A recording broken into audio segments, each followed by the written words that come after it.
Hello friends, welcome to part 2 of this Epiphone Les Paul Standard Pro Standard project, where we are going to give this the full works. Remember in part 1 it had the push and pull, that quick connector pickups and blah blah blah blah blah, and I didn't want to be cutting stuff off and wiring up, so we decided to go for a complete rewire. It wants a fret level anyway. So it's having the full works. It's having a fret level, it's having all new electrics, new pots, new capacitors, which I'll just get out now, and a complete setup, the whole works. So quite a few things I need to do before I can get on with the work, and first and foremost is, what we do is remove everything. And I mean remove everything, and we have done. You'll see there are 3 pots put in there. That's because they're the new pots, but the reason I've left one out is the pots we're putting in have a wider stem than the ones we've taken out. So what we need to do is we need to ream the control holes, or the volume and where the volume and tone pots go through the guitar body. We need to ream the holes, make them wider. Now this sometimes can go wrong if you don't take your time, and I'm using a handheld reamer for this job, and I'll show you. The reason I've set the camera up now is because of that. So if you look at this pot, the stem there is really wide and it doesn't fit into the hole, this hole here. That stem does not go in there. The first bit does, but the second bit doesn't, so we need to make that hole wider. That's the reason I've started this filming. What I'm going to do first and foremost is I'm going to show you the pots that we've already got in. We've got 2 Bourne's audio pots for tone there, and a Bourne's push-pull pot there, another audio pot again for volume 1. That'll probably be the bridge volume. Let's put bridge volume at the top. I sometimes do that. So I'm going to show you the pots I use, and I absolutely stand by changing over. I've stopped using, I always used to use CTS vintage pots, but now I use Bourne's. You can tell Bourne's, you've got a little B on there. These are absolutely wonderful pots. I have them in my Gibson. The sweep on these is amazing. They're an audio pot, they give a fantastic sweep. You turn that a tiny bit, you're going to hear a difference. They're absolutely wonderful. So I use these also as tone pots. You get a great sweep on these. They're about, if you buy them in bulk, you're going for about £6 a piece. That's what I pay. I pay 18 quid for 3 delivered. I absolutely love them. But what we're going to do is today, we're going to do a couple of things today. First, I'm going to level the frets, which is, I've got my Gibson side notched straight edge, perfectly straight, notches in there to go over frets. This has got 2, you can buy these, they always have 2 scales on there. This is a 25.5 and a 24.75. 24.75 will give you a Gibson scale, 25.5 will give you a Fender scale, so I'll put an F and a G on there. This being a Gibson scale, if I show you there, 24.75, and I stick that across the neck, and I alter the truss rod using my truss rod gubbins. These are brilliant T-bar handles. This is a 4mm one, fits an Epiphone to alter the truss rod. Absolutely brilliant, because you can get them right at the end without impeding, without the headstock impeding you. So I use those, and what we do is we level the neck, and once it's level, like so, I'll show you. There you go, and we'll get the neck level. Once it's level, we can start looking at the frets and seeing which ones need leveling. Now there's still a tiny little bit of back bow in there, so I need another turn on the truss rod. I'll sort that out in a minute, because what I'm going to do is, I'm going to explain what we're going to do. I'm going to show you, I've already shown you the pots we're going with. Tone pots, going to be Bourne's audio pot 500k. Volume pot is going to be a push-pull Bourne's audio. Again, it's got a B on there. These are expensive, 8-9 quid a piece these. But also this 3-way was intermittent, so we're going to swap it out. Regular Epiphone thing, I don't know why it's not working, but we're going to leave that all intact anyway. Send it back with the guitar, and I'm going to put a new one on there. I bought a lot of these in bulk from China. They're as good as the Epiphone ones. They're not a switchcraft, I know that, but look, they're still really good quality. I'm going to stick one of them in. Again, a few quid there. All the bits I've taken off the guitar, I always bag the bits up so I know where they are and I don't lose anything. You've got the lot in there, you've got the screws, you've got the bridge, you've got the tailpiece, you've got the nut, you've got the back plates, control plates, blah blah blah blah blah. We are also going to go with, I've only ever used these on my own Gibson. These are Mullard mustard, new old stock from the 60s. Whereas 0.022 capacitor is having these in rather than orange drops. I started using these over orange drops a while ago. Absolutely wonderful these. I get these dirt cheap as well, which is that's not the only reason I buy them. Pickups, we're going with a hot rodded humbucker set, Zebra. They're going to look absolutely amazing in this guitar. This guitar looks amazing anyway, so we're open to do this guitar proud. I'm sure, in fact I know we are, I'm absolutely certain we are. But what I'm going to do is, at the moment now, we're almost ready for the electrics, but what I'm going to do is, I'm going to ream this hole. And I'm going to show you how we do it. And the main thing to do when doing this job is take your time, because we don't want to be cracking the paint and having to paint anywhere again. So, bear with. There you go, I think we're good there. In fact, just go there, how's that? How's that for you? So the hole, we need to make the hole wide enough to accept this part, and I can do it upside down for now, but I need to make about another millimetre, half a millimetre, another millimetre. I'm going to, first and foremost, I'm going to take my reamer, I'm going to clean it.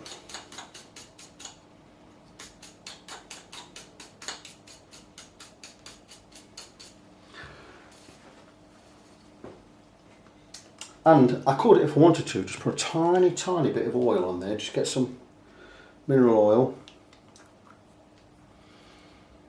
just to start it off. Just put it on that edge there. You don't have to do this, I've never seen anyone else do it, it just came to me. Just a tiny bit of lube there. What we're going to do is we're going to start reaming this hole, and we're going to take it really steady. Now we're going to look for the contour. We see we're leaning that way, so we're going to try and lean the reamer that way, and we're going to take it really steady, just a little turn, nice and steady. I tend to go back and forwards just a little, because we don't want to be cracking anything, and we'll just take a little at a time, and we come back. And there you go, and we're trying to keep parallel with the guitar body itself, and that's it. We are removing stuff here. I'll move my hand out of the way. Just really steady. Nice and smooth. We don't want to be cracking the paint. And you see we're removing stuff there. I'm not going to zoom in, you can see enough there.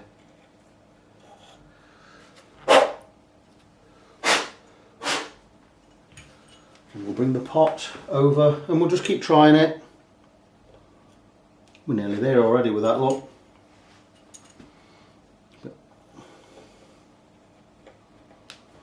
I've done enough of these to know we're not going to crack the paint if we take it steady. You don't go gung-ho in anything like this. There's absolutely no need.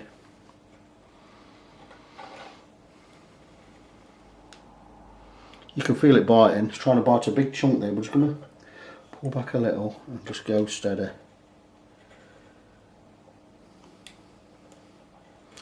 A little bit of resistance in there somewhere. It may be because we're at the bottom. We're not at the bottom of the reamer. Nice and steady. You'll feel the resistance.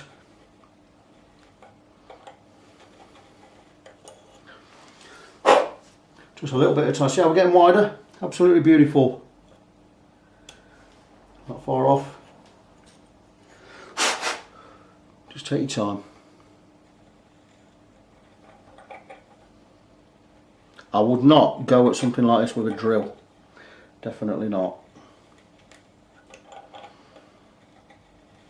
I remember Dave, when I talked to him on the phone, he was worried. You know, we weren't going to get a neat enough job on this. We're not going to make a mess, are we? And have chipping anyway. I said, no, of course we're not. We're going to be absolutely fine. We're just going to take his time.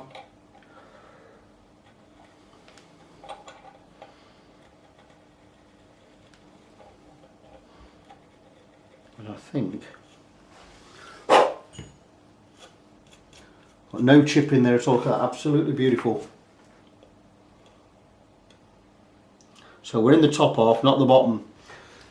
I'm going to take just a little more, and I'm going to angle now.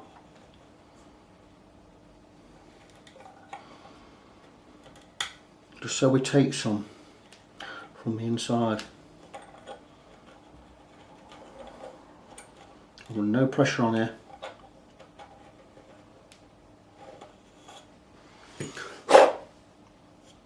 That's beautiful. That's a really, really nice hole. I think we should have enough there. And that's it, we're in. Look at that, absolutely beautiful. So we can now take that from the other side and we can push that through.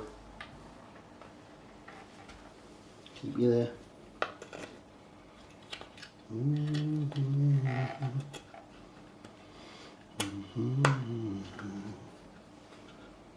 So there you go.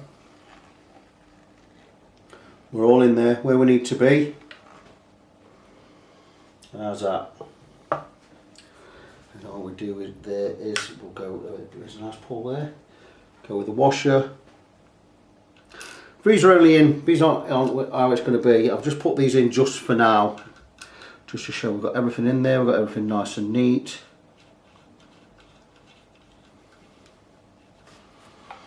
And the good thing about these as well is the knobs fit. We didn't have to swap the knobs over. The knobs go straight on.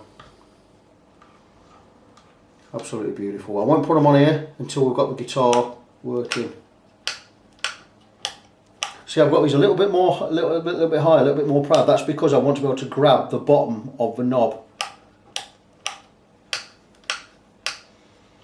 There you go. So that's it. So I am now going to get on with the job in hand. The first thing I'm going to do is I'm going to get the fingerboard level and I'm going to level the frets. Then we'll look at doing the electrics once all the frets are level. Not good about there. So that's what I'm going to be doing now. So I'm going to crack on with right now. That camera's a little bit low, but that's okay. So stay tuned. Check back with me later. Welcome back, and we're just setting up the guitar on the neck jig, ready for leveling the frets. But before I do that, I've just had a question of someone who was looking at my instructions to build one of these neck jigs. And he's come on there and he's going to build one. He says he's been to a hardware store and we've told him not to buy cheap these cheap dials because they'll fail. Now, so take no notice. I says they would say. We showed him some others. Says these, you want these? These are £70 a piece, 70 English pounds, 70 quid. I says no, they lie. I says take no notice. They're going to say that. These cost me 10 quid. And this one's Tool Zone brand. I can't remember what brand this is. Got it from China, I think. Not sure. These were 10 quid a piece, and they've worked absolutely fine all the time. So I'm just going to show. Zoom in there. There you go, same every time, lands in the same place every time, it works absolutely fine. So don't worry about getting Tool Zone, they want you to spend a lot of money, that's what it's all about. So what I'm going to do is I'm going to show you how I set up my neck jig for a guitar. And as you can see, I've got the neck horizontal, I've got the guitar on the base I made, and it's ready to all set up. But I ain't going to set it up just yet. What I'm going to do is, I'm going to show you how I set it up. So I'm going to remove the guitar. Put that out of the way and I'm going to explain. Now, don't worry about if your floor's uneven like mine is, for instance. It's like I don't set the jig up according to the guitar and according to the way the room is, right? I set it up horizontal. By horizontal, I mean I'm going to move this out of the way because I need that space. I'll just put that there just so it looks better on camera. But what I do is, once I've got the height of where the guitar body needs to be, then I check this way with spirit level. And I want it perfectly level. Across both sides, like it is now. It's a little bit down on there, I can put her up in a minute. But there, and here. And then what it means is, wherever I'm working on the neck, across here, the neck is always level that way as well as that way. Doesn't matter if the floor's dipping down at that far end, like that, it doesn't matter. I've always got the guitar, I don't have the guitar going that way or that way, I always have it perfectly horizontal, because that way when I'm standing, or leveling, I'm always straight. I don't do it according to how the table is. I do it according to true horizontal, that way and that way, to the true horizontal plane. And what I then do is, once I've got that level, that's as level as can be that way anyway. Once I've got it level that way as well, then I'll place the guitar where it needs to be. And because it's got a G-force tuning system, G-force tuners on there at that end, I'm going to work around them. So I could probably miss out on probably just touch on that one. I make sure all these are central to the guitar neck. I don't have to go down the end and nudge it about like this, because I can just feel with my fingers. I can have a quick glimpse. But I know there we're level all the way down there. And from there we're level. That's it. Once that's done, take my straps. I'll bring the straps over and I'll start to tighten, but I won't start to tighten until I've got some felt support pieces on there so I don't damage the guitar. Hope you can see all that. And I'll do that in both places. I'll do it there and I'll do it here. And once the guitar's all strapped in, I'll again check with the not straight edge that we are completely level before I go filing anything or removing any material. You'll see there it's not perfectly straight just yet. I'll get that straight before I clamp anything down. What I'm likely to do is I could always, once it's clamped down there, and I could pull this end up like so until it's straight. I won't start sanding anything or filing anything until it is perfectly straight. So I'm going to crack on now. I'm going to get it all set up. If we've got a little kink in there, I'll alter the truss rod first to make sure we get rid of that kink, and then what I'll do is I'll get it perfectly straight and I'll support with these rods, and I'll set the 0 counters just so we don't, if we get any movement, we're going to know about it. So bear with. Right, you should now be able to see that I've got the guitar fixed to the bass. We've got it horizontal, or more or less. It doesn't have to be exactly horizontal. We've got the gauges centered. We've not got them set to 0 yet. We'll set that in a minute. What we need to do first is we need to get the neck straight.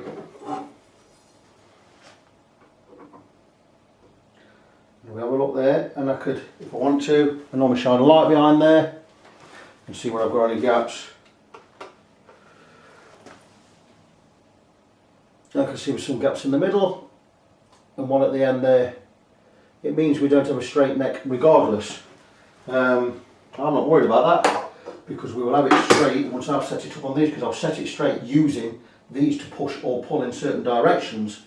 But what I'm first going to do is, what I want to do first is, I'm going to slightly loosen or slacken off truss rod and get this as close as can be.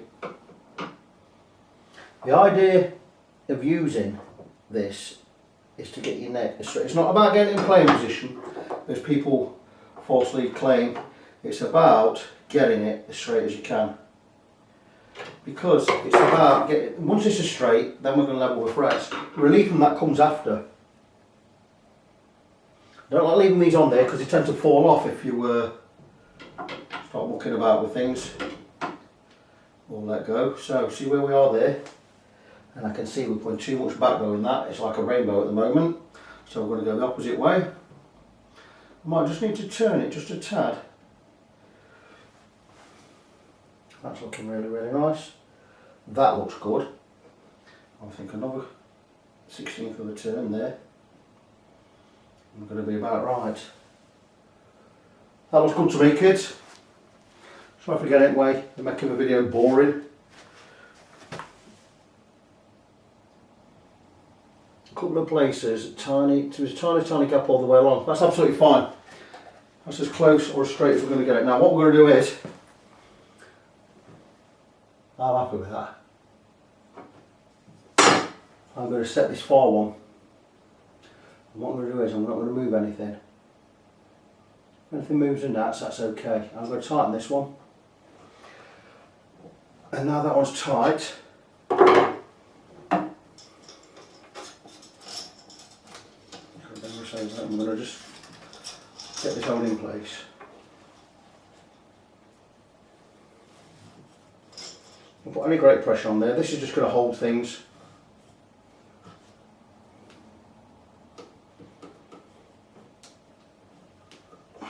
I'll do it on it. Again, check.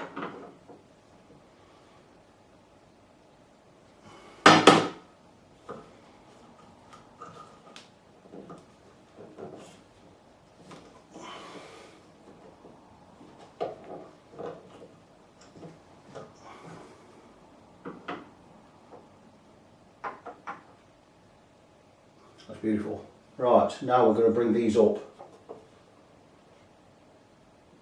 Just so it touches.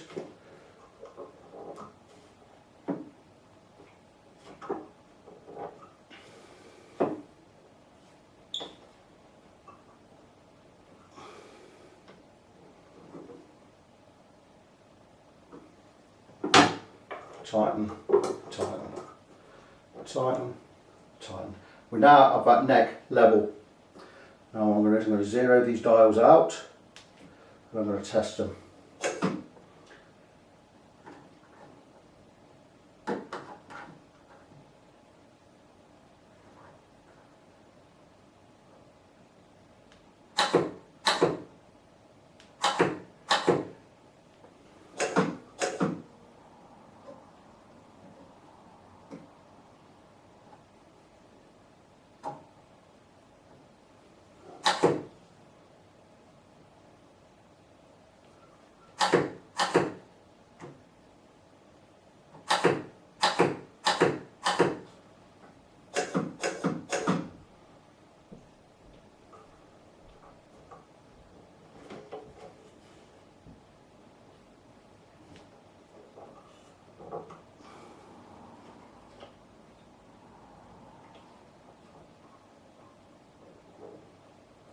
There you go.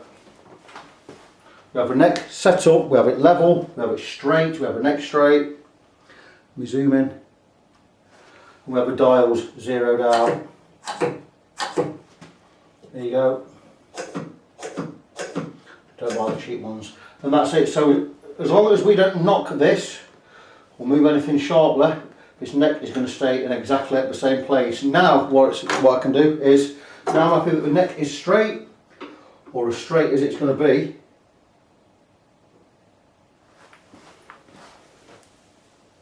I'm happy with that, I'm very happy with that.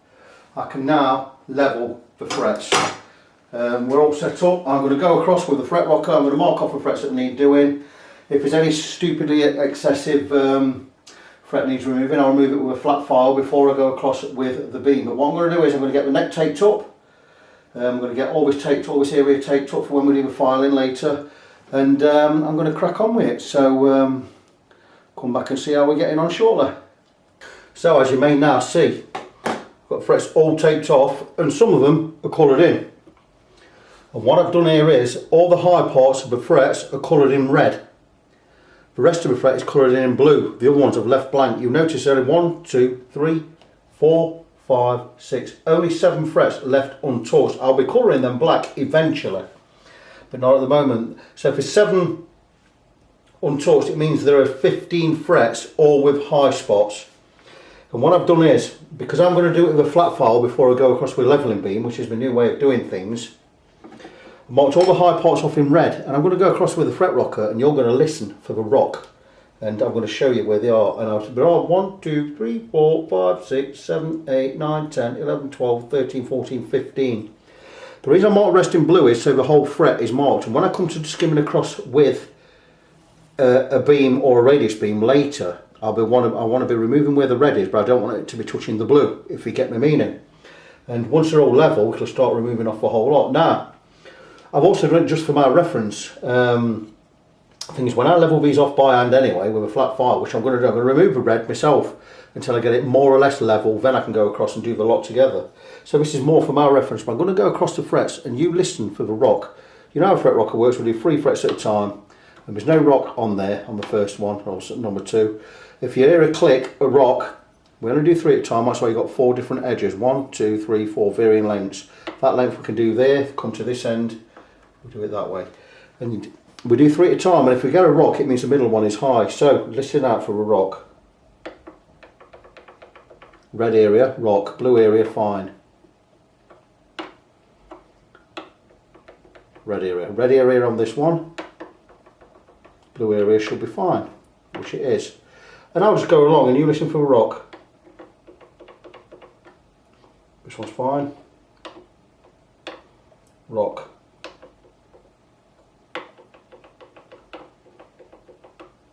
This area is fine. Rock.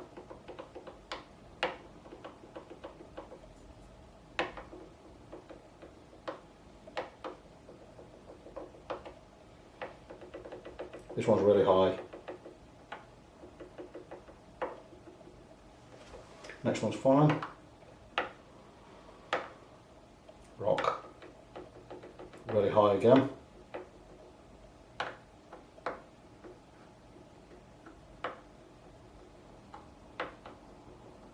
Next one's fine.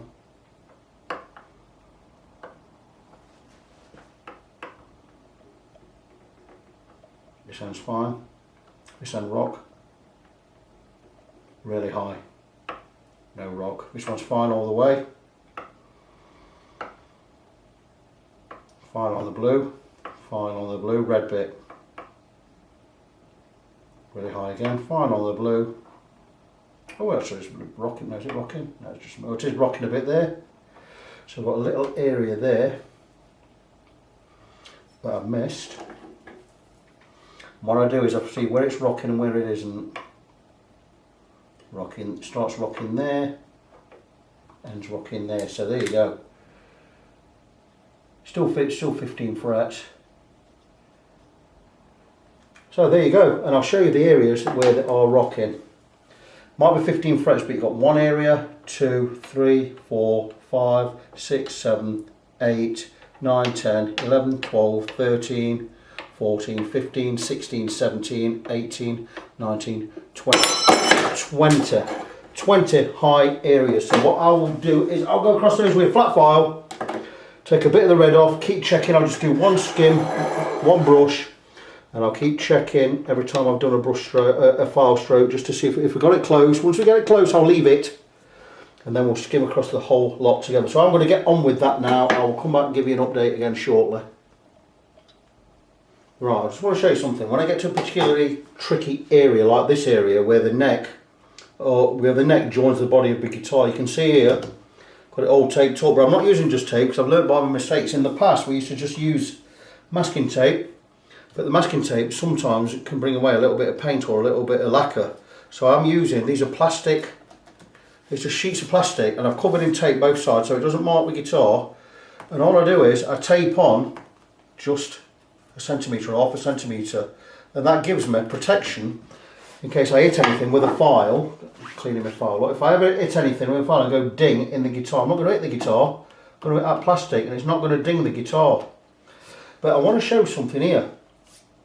I've done all these frets, everything before. We're now up to, I don't know where we're 2, 4, 6, 8, 10, 12, 14, 16, on fret 17, 8, fret 18.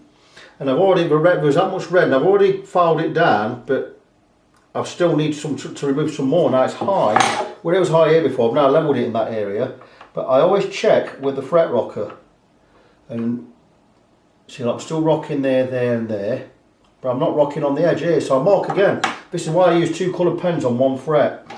I only need, where I've removed material from there up to there and from there to there, I now only need to remove it from there to there. So what I'll do is, in this case for instance, I'm still rocking high there, so I'll take the file and I'll just come across that area, and I don't want to touch the blue, I just want to hit the red, and that's it. You see, and you'll see there I've left the blue intact, but I've filed off the red, and I might have to do that again. Still rocking there, still rocking there, still rocking all the way except for,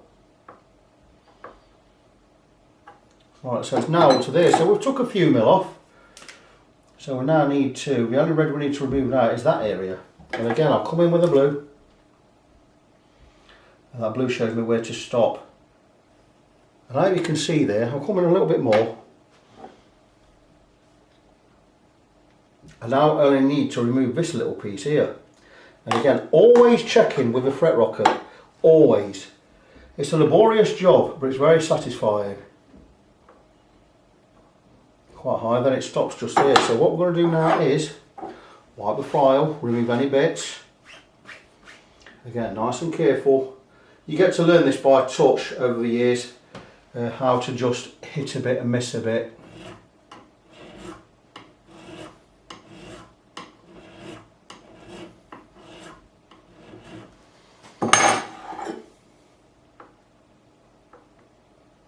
Still high, still high, still high.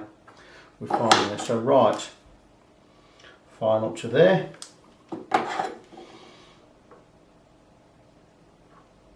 Fine there, high there. Right, there we go. So again,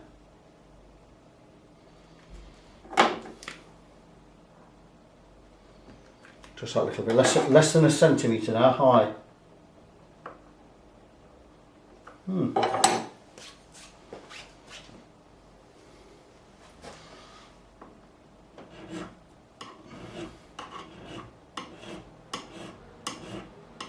I think that will be about there.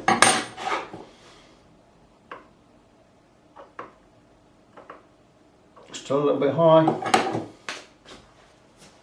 Wow, it's a stubborn one, this one. Could just be on one edge, so what I'll do is I'll go at an angle there.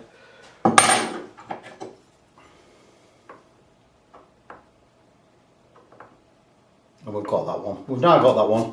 Now we check back. We always check back a fret. Make sure there's no rock anywhere, and there isn't, so it proves that just that fret was high in that area.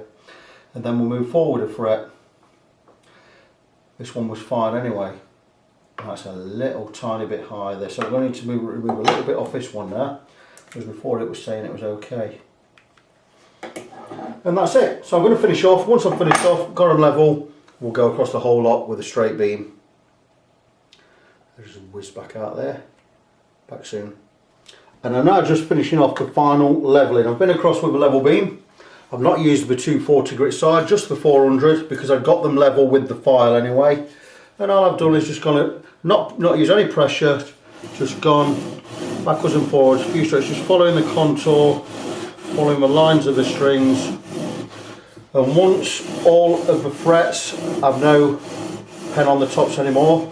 Basically, if the tops are all silver, as they are right now, we have levelled the frets completely, all across the board. I've already done this, so this is just going over lightly now. All of the frets now have a silver top. If I go across with the fret rocker, I won't find any rock anywhere. Frets are now level. We can now get on with recrowning and polishing. You know all about recrowning, so I'm going to crack on with that. Frets are beautifully level. I've not checked all three areas, just going straight up the centre at the moment. Really pleased with that. Gone as it should. Bit more of a, I say a bit more of a hindrance setting up a Les Paul type guitar because it goes on the jig, but it's not more of a hindrance. It's very stable jig. Both the dials are still on 0, so we've not moved anywhere. Now we've got the frets level, we can move as much as we want, it doesn't matter. Because all I've got to do now is crown the frets. No rock anyway, this is beautiful. I'm going to work a late one tonight. I'm going to have to nip to Nottingham shortly. I bought a wah-wah pedal off a lad on Facebook. A Vox 847A I believe. I got it for 25 quid. And it's already, it's been modded with a true bypass. So for 25 quid I can't go wrong. So I'm going up to Nottingham to pick that up shortly. And then I'll come back and I'll be in the workshop tonight till about 10 o'clock I think. Playing catch up. And there you go. All the frets completely levelled. I can now get on with crowning, then get on with the polishing. What I think I'm going to do is I'm going to wrap this video up here. And I'm going to get the crowning and the polishing done, and then we'll come back in part 3 and we'll move on with the electrics. So stay tuned. Keep checking the webpage, facebook.com/NGONESEVEN. That's facebook.com/NG17. Stay tuned. I'll see you back in part 3.